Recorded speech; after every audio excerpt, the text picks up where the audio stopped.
A'udhu billahi minash shaitanir rajim. Bismillahir rahmanir rahim. I seek refuge with Allah from accursed Satan, and I begin with the great name of Allah, the most merciful and compassionate. Sermon number 3 by Imam Ali Ibn-e Abi Talib, source Nahjul Balagha. Beware, by Allah, the son of Abu Quhafa, Abu Bakr, addressed himself with the Caliphate, and he certainly knew that my position in relation to it was the same as the position of access in relation to the handmill.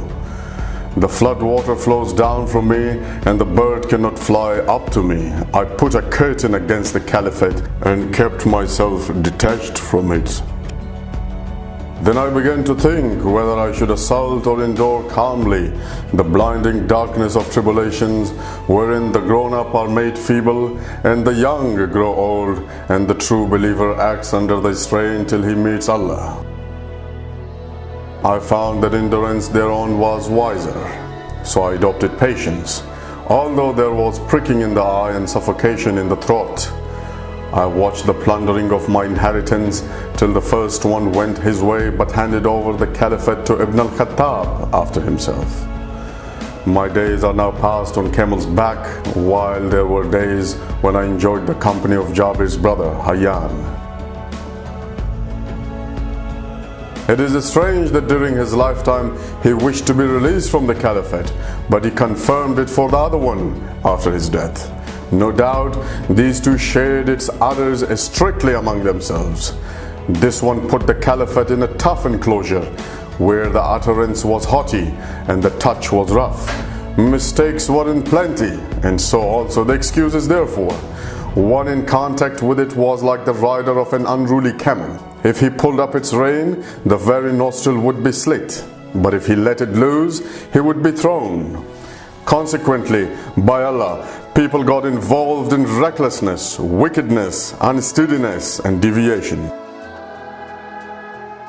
Nevertheless, I remained patient despite length of period and stiffness of trial, till when he went his way, he put the matter of Caliphate in a group and regarded me to be one of them.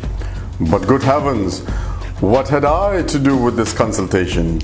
Where was any doubt about me with regard to the first of them, that I was now considered akin to these ones?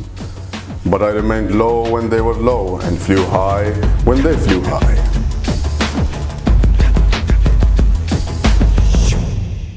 One of them turned against me because of his hatred, and the other got inclined the other way due to his in-law relationship, and this thing and that thing.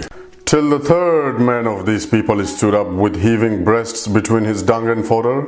With him his children of his grandfather Umayyah also stood up, swallowing up Allah's wealth, like a camel devouring the foliage of a spring, till his rope broke down. His actions finished him, and his gluttony brought him down to prostrate. At that moment, nothing took me by surprise, but the crowd of people rushing to me.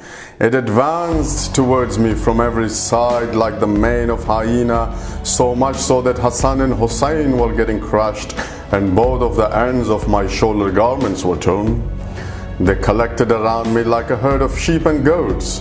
When I took up the reins of the government, one party broke away and the other turned disobedient, while the rest began acting wrongfully, as if they had not heard the word of Allah saying that abode in the hereafter we assign it for those who intend not to exalt themselves in the earth, nor to make mischief, and the end is for the pious ones.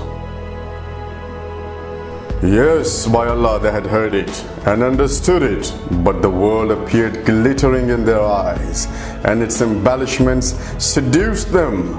Behold, by him who split the grain to grow and created living beings. If people had not come to me and supporters had not exhausted the argument, and if there had been no pledge of Allah with the learned to the effect that they should not acquiesce in the gluttony of the oppressor and the hunger of the oppressed, I would have cast the rope of Caliphate on its own shoulders, and would have given the last one the same treatment as to the first one.